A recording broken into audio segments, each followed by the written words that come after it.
Hi everyone, టూనా curry కోసం అయితే 3 టూనా tins అయితే తీసుకున్నాను. లండన్లో అయితే ఇలా టిన్స్ ఉంటాయి. సన్ఫ్లవర్ ఆయిల్తో వస్తుందన్నమాట. ఇందులో హై ప్రోటీన్ ఉంటుంది, ఒమేగా యాసిడ్స్ అయితే ఫుల్గా ఉంటాయి. కర్రీ కోసం అయితే స్టవ్ ఆన్ చేసి బౌల్ పెట్టి బౌల్ వేడయ్యాక ఆయిల్ వేసుకోవాలి. ఆయిల్ హీట్ అయ్యాక ఆవాలు, జీలకర్ర, పచ్చిమిర్చి, ఆనియన్, అల్లం వెల్లుల్లి పేస్ట్ వేసి కలపాలి. అందులోనే కట్ చేసి పెట్టుకున్న ఆలు ముక్కలు 1 కప్ తీసుకున్నాను. ఆలు ముక్కలు కూడా వేసి కలిపి సాల్ట్ యాడ్ చేసుకోవాలి. తర్వాత పసుపు, ఫిష్ మసాలా వేసి కలపాలి.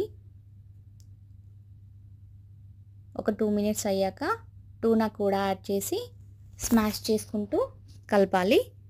తర్వాత 1 కప్ ఆఫ్ టమాటో రసం యాడ్ చేసి దగ్గరకు వచ్చేంత వరకు ఉంచి కొత్తిమీర యాడ్ చేస్తే కర్రీ రెడీ.